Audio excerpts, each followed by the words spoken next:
اعوذ باللہ السمیع العلیم من الشیطان اللعین الرجیم لا حول ولا قوة الا باللہ العلی العظیم بسم اللہ الرحمن الرحیم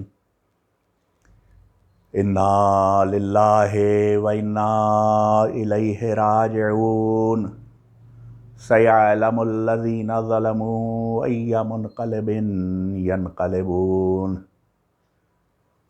سن 61 ہجری کے محرم کی 10 تاریخ عاشورہ محرم کا دن گزرا۔ عصر کا سورج ڈھلا، حسین نواسہ رسول کا سر نیزے پر بلند ہوا، مگر فوج یزید حسین سے بیعت نہیں لے سکی اور اپنی اس شکست کے اعتراف میں پسر سعد نے حسین کے لاشے کو گھوڑوں سے پامال کیا۔ حسین کا پامال لاشا رن میں پڑا ہے اور فوج یزید خیام حسین پر حملہ کرتی ہے۔ خیموں میں آگ لگی، بیبیاں ایک خیمے سے دوسرے خیمے میں، دوسرے خیمے سے تیسرے خیمے میں پہنچیں، یہاں تک کہ اس خیمے تک آگ کی لپٹیں پہنچیں کہ جس میں سید سجاد بیماری کے عالم میں اپنے بستر پر لیٹے تھے، غش میں تھے۔ زینب آئیں، امام کا بازو ہلایا، امام کا بازو ہلا کے پوچھا کہ سارے خیمے جل چکے اور بس اب یہ خیمہ جل رہا ہے، بتاؤ امام وقت ہو، کیا حکم ہے؟ کیا ہم یوں ہی جل کے اپنی جان دے دیں یا باہر نکل آئیں؟ امام نے کہا کہ پھوپھی، جان کی حفاظت ہر حال میں واجب ہے، آپ باہر تشریف لے چلیں۔ زینب ساری بیویوں اور بچوں کو سمیٹے ہوئے جلتے ہوئے خیام سے باہر آئیں، بھتیجے کا بستر باہر نکالا اور اس کے بعد اس طرح سے داستان عشق کا، کتاب عشق کا ایک نیا باب شروع ہوا۔ بقول اقبال، حدیث عشق دو باب است، کربلا و دمشق، یک حسین رقم کرد دیگر زینب، یک حسین رقم کرد دیگر زینب۔ حسین ظلم کے طلب بیعت کے جواب میں اپنا انکار ثبت کر گئے، اپنا انکار ثبت کر گئے اور اپنے لا کی تلوار سے ظلم کی ساری امیدیں منقطع کر گئے کہ اسلحوں کی قوت کو شکست دے گئے۔ ظلم کی فوج ظلم کر کے، ان کے لاشے پر ظلم کر کے اپنی شکست کا اعتراف کر چکی، اپنی شکست کا ثبوت دے چکی۔ اللہ اللہ، اب وہ وقت ہے، غور کریں ہم اس کے اوپر کہ کیا ہولناک شام ہے، کیسی شام کربلا میں آئی ہے۔ خیمے جل رہے ہیں، لکڑیاں چٹک رہی ہیں، آدھا لوٹ رہے ہیں۔ زینب و کلثوم کے سر سے چادریں لٹی، بالی سکینہ کے کان سے گوشوارے چھنے، اس طرح چھنے کہ خون بہنے لگا خان کی لویں زخمی ہو کر کے۔ ایک راوی کہتا ہے کہ میں نے دیکھا کہ ایک ظالم لوٹتا بھی جاتا ہے اسباب کو اور روتا بھی جاتا ہے، تو میں نے اس سے پوچھا کہ تو کیوں رو رہا ہے؟ اس نے کہا اس لیے رو رہا ہوں کہ یہ مظلوم ہیں، یہ آل رسول ہیں۔ اس نے کہا کہ پھر لوٹ کیوں رہا ہے؟ جب راوی نے یہ پوچھا اس ظالم سے کہ لوٹ کیوں رہا ہے، تو اس ظالم نے جواب دیا کہ کہ اگر میں نہیں لوٹوں گا تو کوئی اور لوٹ لے گا۔ یہ ظلم کی وہ بنیادی نفسیات ہے کہ جس کی بنیاد کے اوپر ظالموں کا ساتھ دینے کے لیے لوگ تیار ہو جاتے ہیں کہ میں نہیں لوٹوں گا تو کوئی اور لوٹے گا۔ کربلا کے اس شام غریباں کی، غریبوں کی شام کی، اس شام کی کہ جو منسوب ہے خاک نشینوں سے، اس شام کی کہ جو منسوب ہے غریب الوطنوں سے، اس شام کی کہ جس میں اب جس کی قیادت کی ذمہ داری زینب کے ہاتھ ہے، ام کلثوم کے ہاتھ ہے۔ یہ دونوں بہنیں ہیں جو اب وہ رول بھی ادا کر رہی ہیں جو بابا علی مرتضیٰ نے ادا کیا تھا، وہ رول بھی ادا کر رہی ہیں جو بھائی حسن نے ادا کیا تھا، وہ رول بھی ادا کر رہی ہیں جو حسین نے ادا کیا تھا۔ اب وہ بیویاں جن کے بچے مقتل میں قربان ہو چکے ہیں، جن کی لاشیں مقتل میں بے گور و کفن پڑی ہیں، وہ بیویاں جن کے سامنے حسین کا لاشا پامال ہوا ہے، اب مظلوموں کی مدد کا عزم لے کے کھڑی ہوتی ہیں۔ رات تاریک ہوتی جاتی ہے، خوفناک رات، سناٹا، ہواؤں کی آوازیں، جنگل سے جانوروں کی آوازیں، تاریکی، کھلی جگہ، زینب ہیں، بچے ہیں، کبھی ایک بچے کو دیکھتی ہیں، کبھی دوسرے کو ڈھونڈتی ہیں کہ کسی بچے کی جان کا نقصان نہ ہو جائے۔ یہ فکر ہے زینب کبریٰ کو، یہاں تک کہ جب رات اور گہری ہوتی ہے، زینب ایک نیزے کا ٹوٹا ہوا ٹکڑا لیتی ہیں اور خیموں کے طلایہ اب حفاظت کے لیے زینب ہاتھ میں ٹوٹا ہوا نیزہ لے کے گھوم رہی ہیں۔ زینب نے بابا علی مرتضیٰ کا کردار بھی نبھایا اور اب عباس کا کردار بھی نبھا رہی ہیں۔ جو صبح تک عباس کرتے تھے وہ اب زینب کر رہی ہیں، یہاں تک کہ ایک بار جب دیکھا، ڈھونڈا تو حسین کی چہیتی بیٹی سکینہ نہیں نظر آئی۔ ڈھونڈتے ڈھونڈتے مقتل میں پہنچی، وہاں سکینہ بابا کی بے سر کی لاش سے جو پامال ہو کے ٹکڑے ٹکڑے ہو چکی ہے، لپٹی ہوئی سو رہی ہے۔ بابا کے سینے پر سونے والی سکینہ بابا کو ڈھونڈتی ڈھونڈتی مقتل تک چلی آئی۔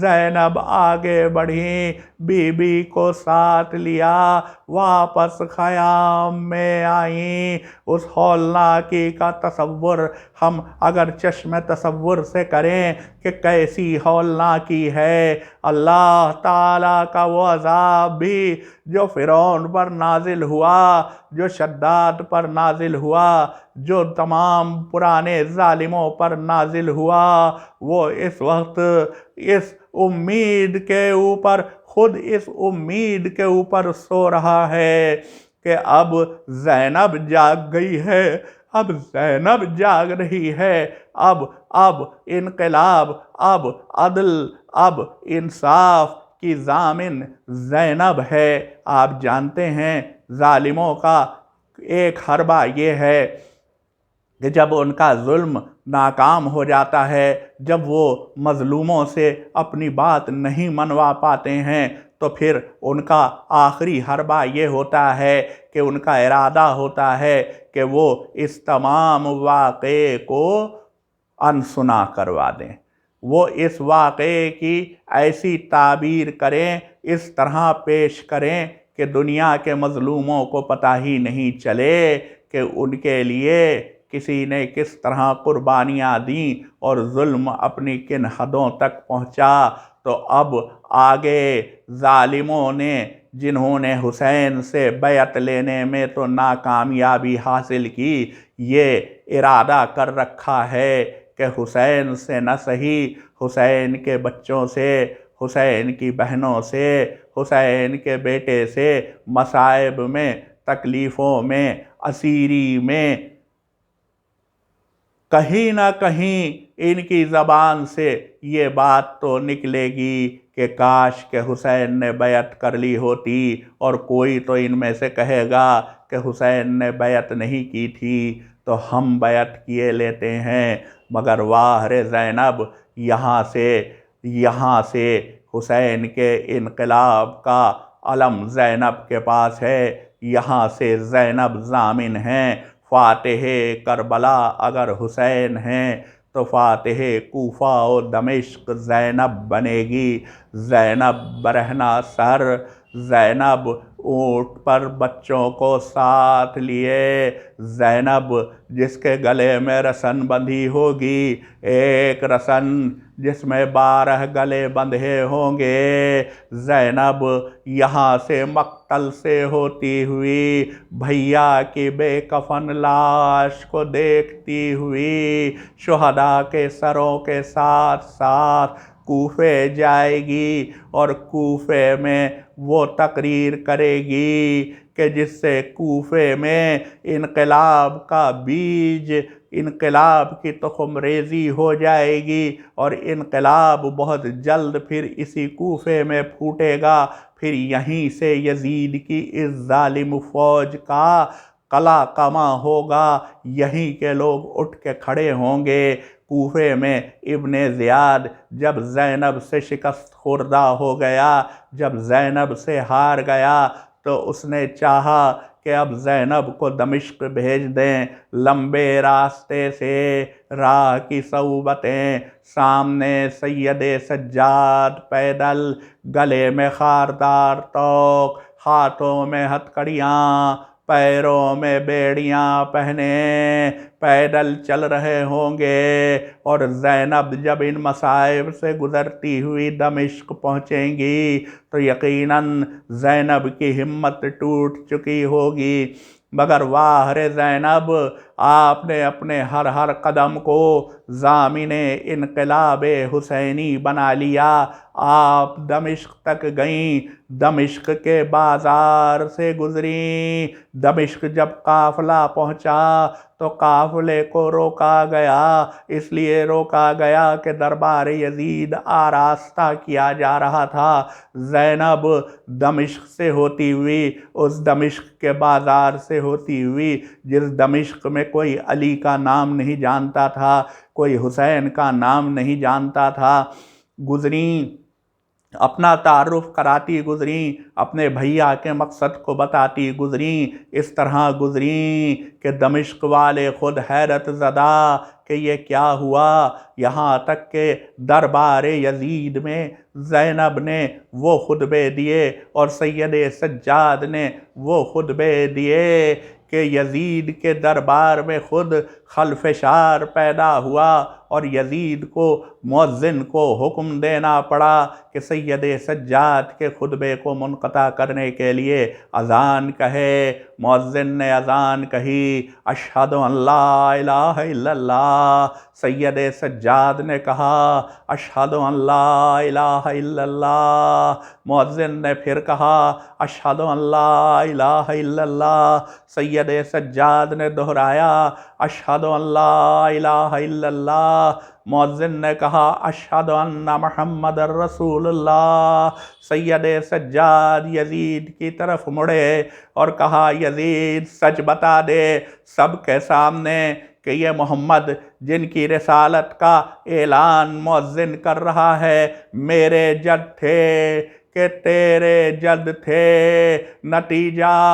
نتیجہ یہ کہ سال بھر کے اندر یزید پر وہ خوف طاری ہوا کہ پھر سے زینب کو آزاد کیا، قیدیوں کو آزاد کیا، مگر ہائے ہائے تب تک حسین کی چہیتی بیٹی سکینہ زندان شام میں سو چکی تھی۔ زینب کے سامنے جب سید سجاد یزید کا یہ پیغام لائے کہ یزید ہمیں آزاد کرتا ہے پھوپھی، اور ہم سے کہتا ہے کہ چاہیں تو آپ دمشق میں رہیں، میں آپ کے رہنے کا انتظام کروں گا، اور چاہے تو آپ مدینہ تشریف لے جائیں۔ زینب نے کیا کہا، کیا اور کیوں کہا، اس پر اگر ہم ذرا بھی غور کریں تو زینب کا مقصد کہ کس طرح سے تبلیغ انقلاب حسینی کرنی ہے واضح ہو جاتا ہے۔ زینب کہتی ہیں کہ ہم دمشق میں رہ کے کیا کریں گے، ہم مدینہ جائیں گے، مگر ہاں جب سے حسین قتل ہوئے ہیں ہم اپنے شہیدوں کو رو نہیں سکے۔ یزید سے کہو کہ گھر خالی کرائے کہ جہاں ہم اپنے عزیزوں کا ماتم کر سکیں۔ یزید نے گھر خالی کرایا، وہی یزید جو بیعت کا سوال کر رہا تھا، وہی شکست خوردہ یزید اب اپنی ہی شکست کے اعلان کے لیے، اپنی ہی شکست کی تبلیغ کے لیے انتظامات کرنے پر مجبور ہے۔ گھر خالی ہوا، سیاہ پردے پڑے، زینب بیٹھی، حکومت کا اعلان ہوا کہ شام کی ساری بیویاں جائیں اور زینب کو پرسا دیں۔ شام کی عورتیں اکٹھا ہوئیں، ماتم کرتی ہوئی اکٹھا ہوئیں، واہ حسینہ واہ محمدہ کی صدائیں بلند ہوئیں۔ زینب نے مقصد حسین واضح کیا، شہیدوں پر روئیں۔ کہتے ہیں کہ زینب کی فرمائش پر شہداء کے سر بھیجے گئے، ایک ایک بی بی نے اپنے اپنے وارث کا سر اٹھایا۔ شام کی عورتوں نے دیکھا کہ 2 بچوں کے سر ہیں جو ایک طرف رکھے ہیں۔ عورتوں نے کہا شاید ان بچوں کی ماں نہیں، آؤ ہم ہی بین کر لیتے ہیں۔ زینب نے سن لیا، تڑپ گئی، بیویوں یہ تو نہ کہو ان بچوں کی ماں میں موجود ہوں، مگر میں سیدہ کے لال کو روں کہ اپنے بچوں کو روں۔ جب زینب سارے شام کی عورتوں کو مقصد حسینی سے آگاہ کر چکی تو زینب نے کہا یزید سے کہو اب ہمارے سفر کا انتظام کرے۔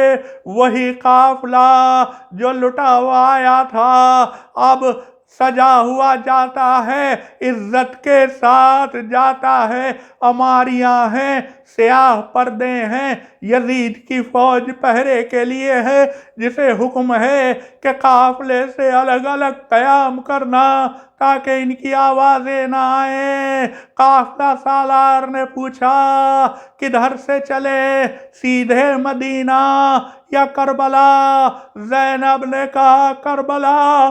زینب لمبا راستہ لینا چاہتی ہیں تاکہ ایک ایک جگہ پیغام حسین نشر کرتی جائیں۔ کربلا آئی، شہیدوں کا ماتم کیا، مگر زینب آپ کربلا میں ہی کیوں نہیں رک گئیں، مجاورت کیوں نہیں کر لی؟ زینب کہیں گی رک تو جاتی مگر مدینے والوں کو کون بتائے گا۔ اجڑا ہوا قافلہ پھر کربلا سے چلا، مدینے پہنچا، مدینہ سنسان مدینہ، مدینہ جس کے شاہ مدینہ کا نواسہ اپنے بچوں کے ساتھ مقتل میں قیام عدل کے لیے سو رہا۔ انا للہ و انا الیہ راجعون، رضا بقضائہ و تسلیما لامرہ، سیعلم الذین ظلموا ای منقلب ینقلبون۔